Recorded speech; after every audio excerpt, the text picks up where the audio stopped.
kakagising ko lang. Natulog ako kaninang 8 and 3 PM na ngayon. So, kakain na muna ako ng lunch ko. Super late na. Ayan, nainit ko na yung rice. Siguro yung ulam hindi na kasi nainit naman na yung rice. Ayun yung ulam. Pork steak.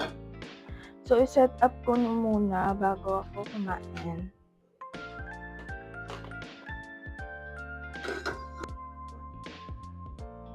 Sobrang sarap niya. Favorite ko talaga to. Madami pa ako pa-planchahin.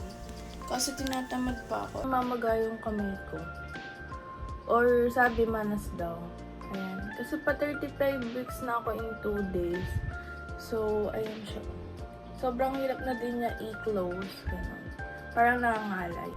Halata bang pink yung favorite ko?